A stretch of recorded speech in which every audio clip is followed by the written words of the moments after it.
Ever feel like you're living the same day over and over? If mom life feels like an exhausting whirlwind of laundry, dinner, driving, and frustration on repeat, you're not alone. For every other thing we do in life, there's training. But for the most important job, we're just figuring it out as we go. Mom University is here to change that. It will give you the skills and education to break free of old patterns and be a leader in your home. Thanks for enrolling in Mom U. Class is about to start. Hello and welcome to Mom University. I'm your host, Chanel Nielsen, and I'm joined today by Crystal Hotsma. Crystal, is that how you pronounce your last name? It's Haitisma. It doesn't Hi. look like it's spelled. Haitisma. Yeah. Okay. I usually try to ask before we record, but here we go. We were chatting about other things, so which we'll get into because Crystal lives an exciting life. So It that's is, what we it were. is wild. Yeah. It is wild. So I am excited to podcast with you today. I'm so glad that you're here. I'm so glad you're going to be a part of Mom University, which we will talk about. Cool. But before we get into all of that, let's talk about you and just introduce yourself to our audience. For sure. I'm from Canada. I am a homeschooling mom. I have been homeschooling for 11 years, which is wild. My oldest is in grade 12 slash he's actually doing some online college courses. He's been doing that for just over a year. Well, we travel because we're traveling full time right now with our family of six. So we are trying to make it all the way around the globe. We started in Canada, and then well, I guess our first flight was to New York, and then we went to Europe for a few months. And so while we're recording this podcast, we're in Asia. We're in Indonesia right now. And I'm like staring out the window into the jungle while I'm recording this podcast episode. It has been so different than we had ever imagined, but also awesome. And a lot harder than I thought, actually. I imagined it would just be like just lovely all the time. But traveling with four kids is difficult, especially when you're doing it full time. So that's a little bit about the fun side of my life, I guess. The business side of my life would be that I'm a certified life coach. I did a degree in psychology, and then I was looking for a master's program, planning on becoming a therapist, which I kind of always wanted to do, which is weird. I've wanted to do it since I was like 14. Even though I'd never even been to a therapist, I didn't even know much about it, but I just intuitively knew that that was my path, and it just happened. So, anyways, I was looking towards the mental health field and I stumbled across the life coach school and I loved their concept and their ideology and I decided to become a life coach. And it has been a perfect fit for me. I've done some trainings through Brene Brown and some somatic trainings. And so I've been now kind of just adding different things, aspects to my coaching for the last few years. So I've been doing that since 2019. And my favorite thing, well, I shouldn't say my favorite because I have so many favorites. One of my favorite things to coach on is parenting. So I have the Parenting Coach podcast. I love to talk about conscious parenting and attachment-based parenting and how we can have a more connection-based and shame-free family and why that's good for our kids. But I also really love to speak on things like intuition and creating the life that we desire and living it like I'm doing right now. Um, so yeah, I guess that's pretty much everything. That's me in a 3-minute nutshell. Okay, I love it. So, what do you think drew you to this idea, to therapy, coaching, that kind Mm. of thing? Like, what about it appeals to you? So honestly, it really was my intuition. I took an options class that sounded interesting in high school called psychology, and I was like, "Oh, this will be cool." It wasn't even a very good teacher, but I just felt called to take it.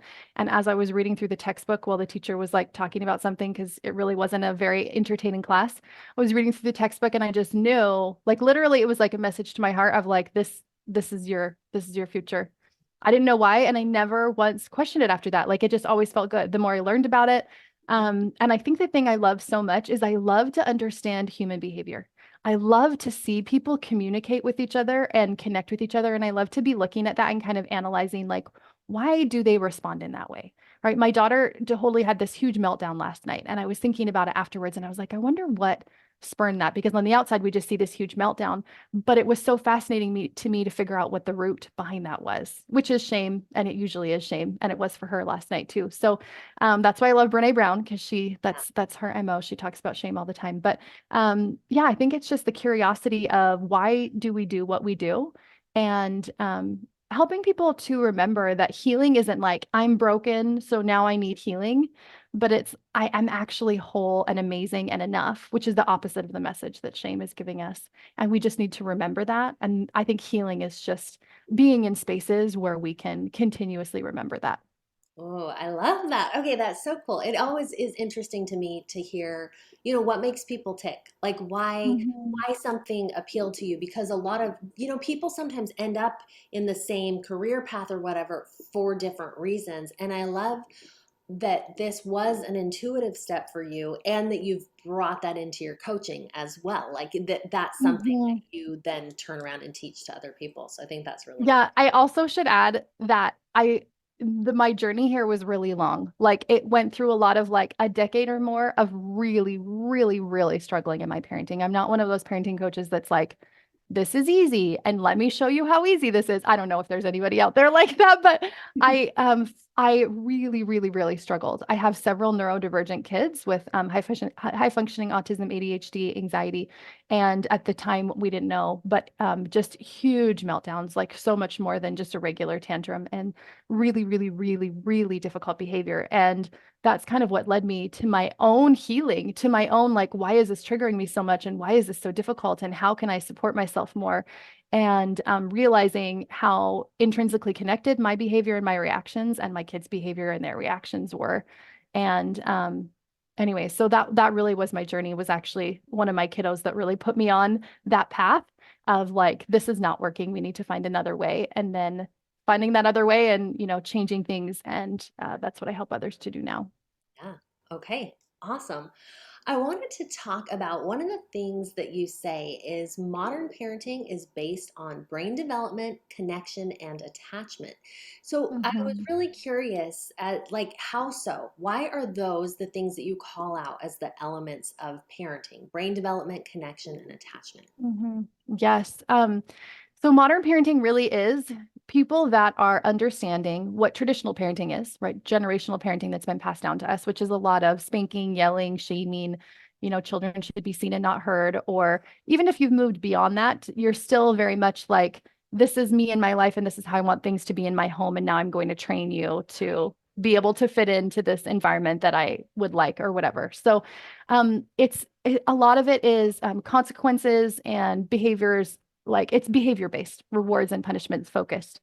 And I feel like for modern parenting, it's really noticing all of that and kind of noticing, like, I don't really love the way that that feels. I don't really love doing that, but what is this new way? Like, how can I change things? And sometimes we swing way too far over into like passiveness, where we're just like, okay, well, I don't want that, but like, let's just like let our kids do whatever. And that's not it either. I think it's this lovely center space of holding really compassionate boundaries, but knowing that most of our teaching for our kids is going to come through us modeling that.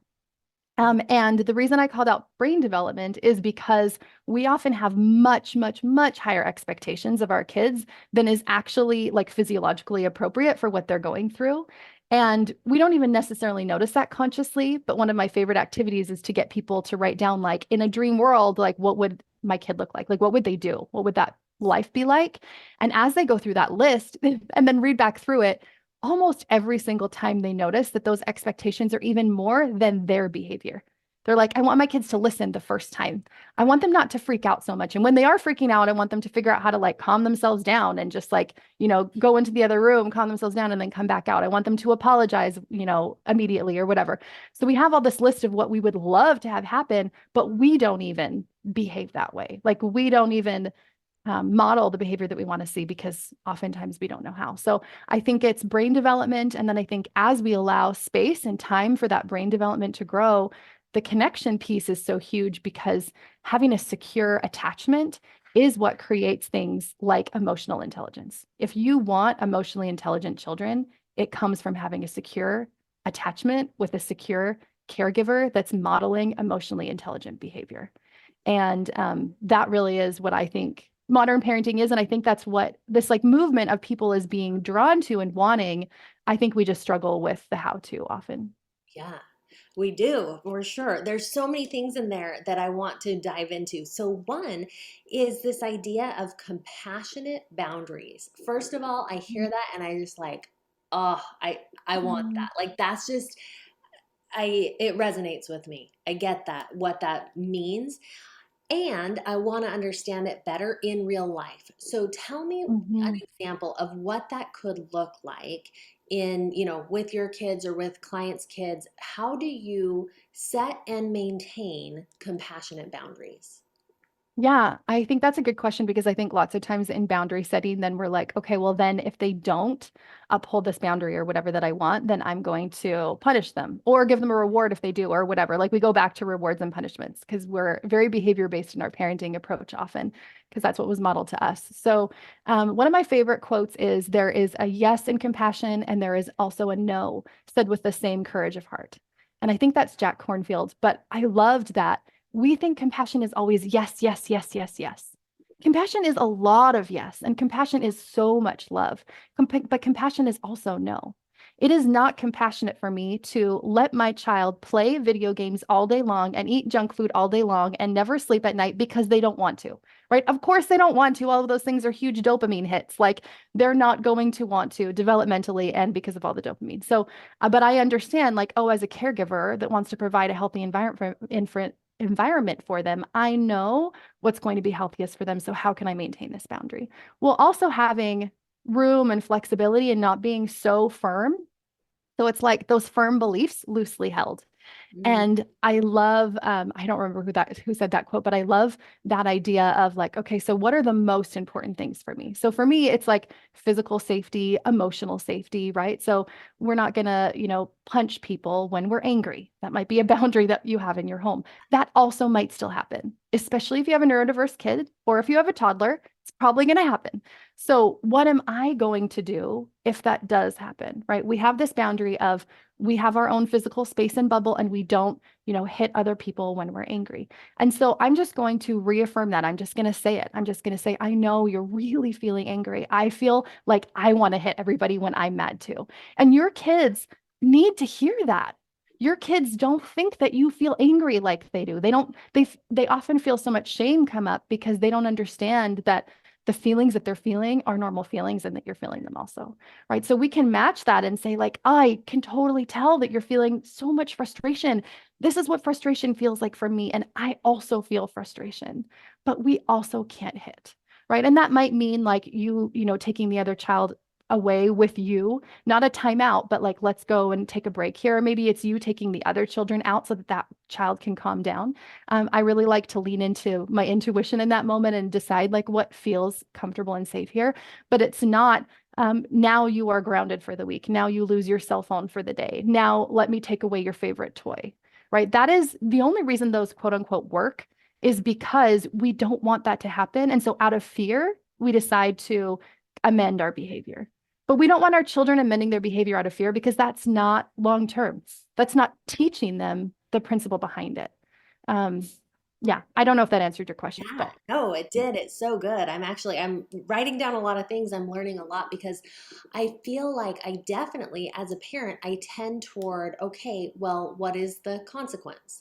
And Mhm. consequence often it at its most basic comes down to, reward or punishment in Yeah, we can call it a consequence all day long.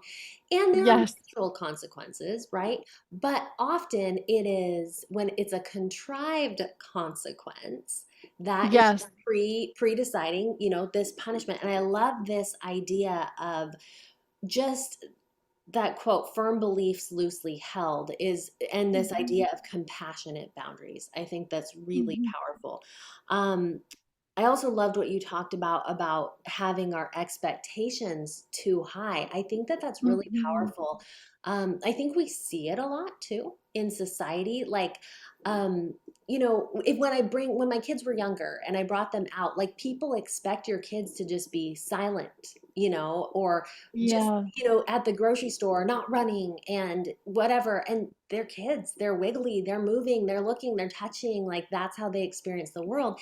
And then sometimes Mhm. we as parents internalize that, oh, everyone's looking, oh, they should be Mhm. better behaved when in reality, that's not the case. So I love that concept of expectations.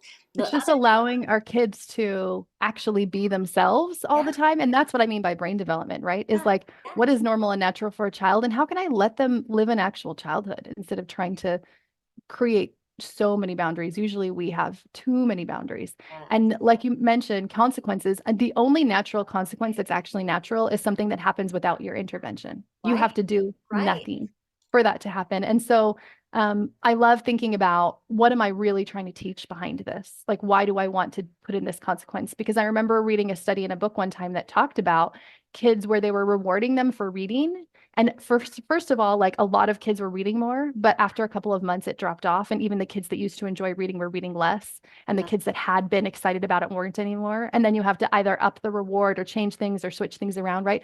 That's not what we want. We don't want a short-term, learning. We want them to learn something deeply. Yeah. Oh, that's so good. I love that. One other thing I want to go a little deeper on because I thought this was really fascinating is the idea that emotional intelligence comes from attachment. This is Mhm. something I want to know more about. So tell me a little bit more about that connection or maybe why that attachment leads to that emotional intelligence. Help me Mhm. understand the link there. The connection, yeah. So most of us want emotionally intelligent children as adults, right? Like when we think of them in the future, when I ask people, I'll be at a speaking event and I'll ask them things like, what do you want for your kids? They always say the same things, right? It's like, I want them to be responsible. I want them to have compassion and empathy for other people. I want them to be self-regulated, which might at the time feel like this is never going to happen. Right? There's things that we all kind of want. And I think that kind of sums up what emotional intelligence is. It's being able to notice feelings inside myself, process through them, use them to interact with people in a really healthy way. And treat myself and other people in a healthy mental and emotional way. So I think that's kind of what emotional intelligence means in a nutshell. And we often wonder, like, well, how do we get that? Can we like teach that? Can we like send them a course? Can we do whatever? Yeah. But everything that we taught, if you think, even if you think about things that you've learned that really stuck with you, that really changed you for life, often you learn them from somebody else that was like a mentor or a guide or somebody that you loved and you were connected to, and you saw them model that in their life, especially when we're little, right? We learn through modeling. That's how we learn things. So people can say all they want all day long, right? Like, don't be unkind to your sister and like, don't freak out or whatever. But we don't really listen to what people say. We see what it is that they do. And that's what we end up modeling over the years. So self-regulation, which is the ability to feel the whole spectrum of emotions and come back to calm again, and to not be completely overtaken by that emotion as far as my behavior goes, to be able to still maintain how I want to in my behavior and not have it completely taken over by that temporary emotion. That's what I think of self-regulation. That's what we want for our kids, and that's emotional intelligence. And it's taught through co-regulation.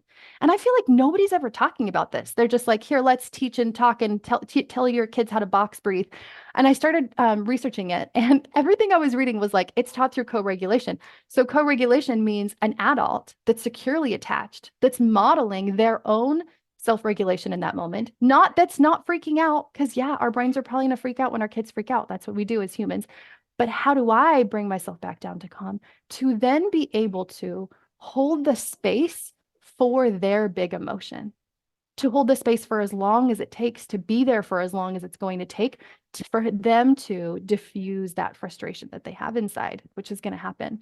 And so then over the years, they learn how to do that on their own by themselves. But it's like a spectrum, right? Like it takes a long time for them to build this. Our brains are developing until our like late 20s, early 30s. So it's a lifelong process that we're learning.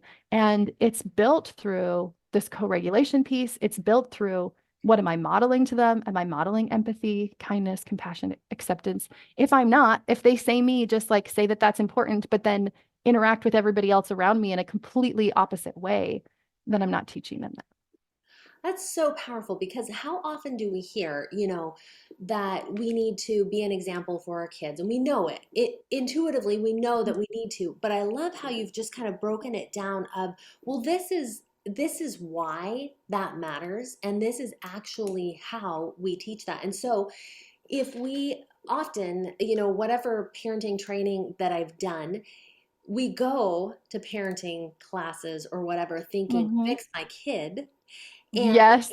right? And then what do we get taught Yeah. when we're there? Fix yourself. Fix yourself. And Always. this is why that piece matters. You fix yourself to model to your child what's possible. Right. We're still willing to spend money on like therapy for our kids, right? Like when I was dealing with all of this with my child, I was just like, let me find them a really good therapist or some medication or like something, like some external thing that will help my child.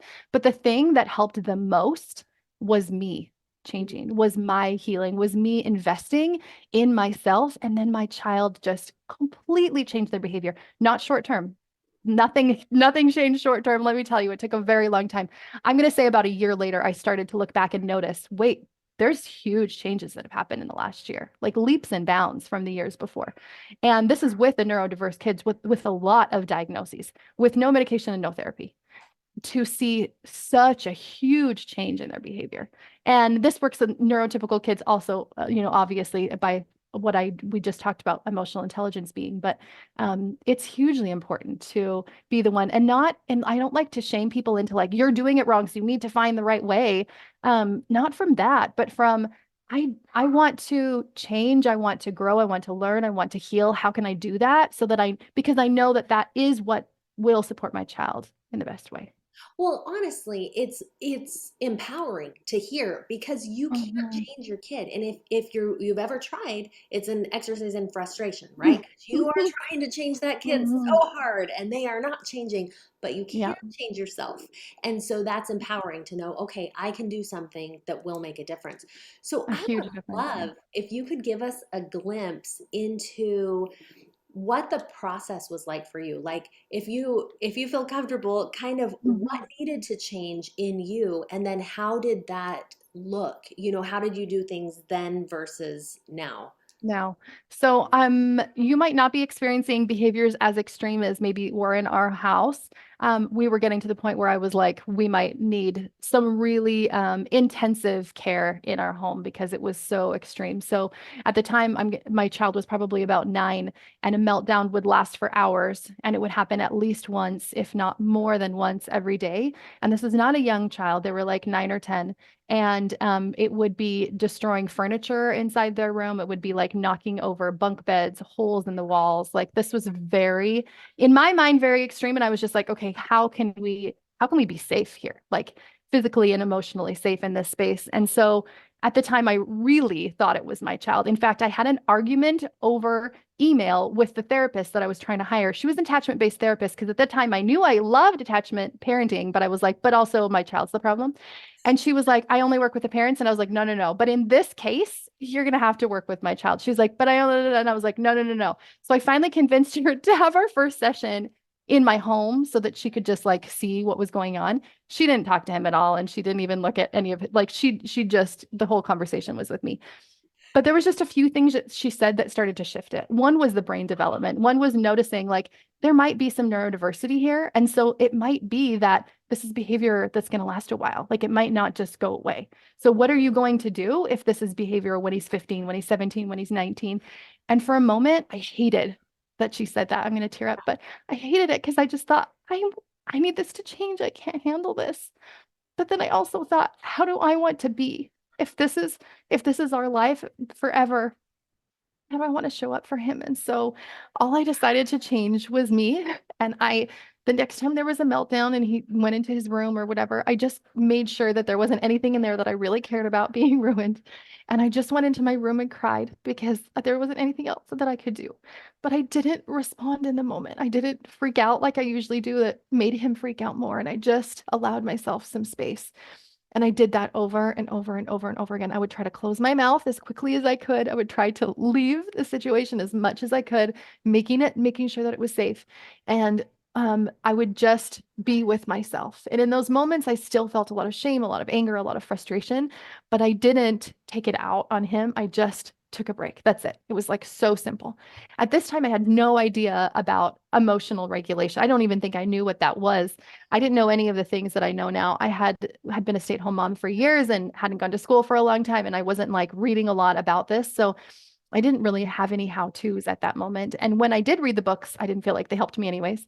And so over time, I just started to shift and started to change. And after that year, I noticed such a huge difference. And I realized that like it was really my reaction and my emotions that would affect how then he responded.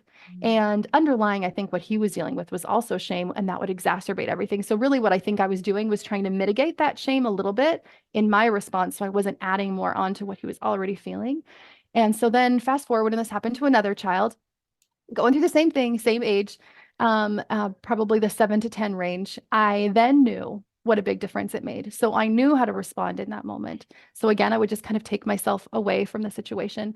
But while this is happening, I'm finally learning a little bit more about coaching and a little bit more about therapy and emotions and thoughts and feelings and all of this. And so then I started to be able to shift even a little bit more, where I knew how to then regulate myself. So I wasn't just like freaking out in the other room and still angry when my child came out. So fast forward to now, I would say the difference is that I'm just not as triggered. Like when my children do whatever it is that they do, I don't feel such intense emotions anymore because of the healing work that I've done.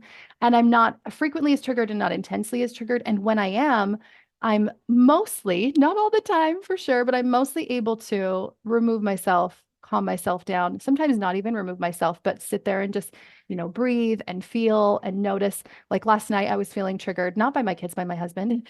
And I was just like, why am I so frustrated about this? And I was just sitting in the same room. We were just eating or whatever. And I just asked myself that question, like, what really deep down is frustrating me so much about this? And underneath it all, because now I can do it pretty quickly, I got to like, I'm feeling unsupported. And if I'm unsupported, then maybe I'm unloved. And if I'm unloved and unsupported, then maybe there's something wrong with me. Maybe I'm not enough. And I'm not enough is shame. That is the phrase of shame. And as soon as I could get down to that, I could feel the sadness of that. And as soon as I felt the sadness of that, the frustration released. The sadness released, the frustration released. And I felt so much better. And I still am going to have a conversation about like what needs to happen and, changing, shifting things and stuff for sure, but not from the same energy or the same emotion. And yeah, I think that would be the biggest difference of here then and now.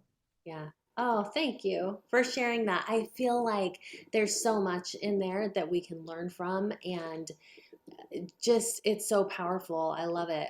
I'm so excited that you are going to be at Mom University and teach us more. Me too. Um, so you guys who are coming to Mom University will have the opportunity to hear from Crystal, and so excited. So I would also love it if you can share where people can learn more about your coaching and working with you. hmm Yeah. So, one of the huge tenets of my coaching that I teach people to do is intuition. So, what does intuition feel like in my body? How can I tap into my intuition? How can I trust myself more and love myself more? So, right now, I'm helping people through a program called Creation Room, where we're creating whatever it is that we want this year, whether that's relationships or that's more wealth or changes in our business or whatever it is. So, you can come join Creation Room if you'd like to work with me now. I'm going to be taking on a few one-on-one clients. I have a program called Parent School that I do every once in a while. I haven't been doing it while I'm traveling because of time zones, but that may or may not come back in the future.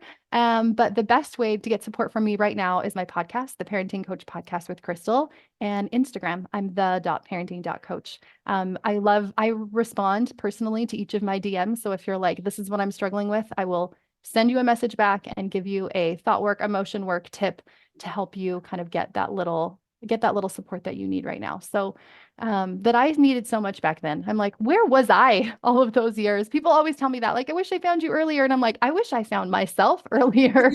I would have been so helpful. But those are all the ways. Besides coming to Mom University and seeing me live, I will give you a giant hug. I'm so excited to be there. And we can learn about all of this together: intuition, connection-based parenting, whatever you want to know. I am excited to talk about it all. Ah, perfect. Well, thank you for that. You know, you didn't know it earlier, but the process that you've been through to learn it just elevates all of the things that you're teaching anyway. So that was part of the journey, and I Mm, think it's yes. fantastic that you're doing what you're doing. I love the things we've talked about today. Super powerful. So Crystal, thank you for being here. Thank you everyone for listening. We hope you'll join both of us at Mom University in April, Yes. and we'll see you there. Bye. See you then. Thanks for listening. If you're a mom whose days feel like Groundhog's Day and you find yourself wondering what you're doing it all for, join us at our in-person Mom University event. You'll get the support, tools, and help to become the mom you want to be. For details, go to universityformoms.com.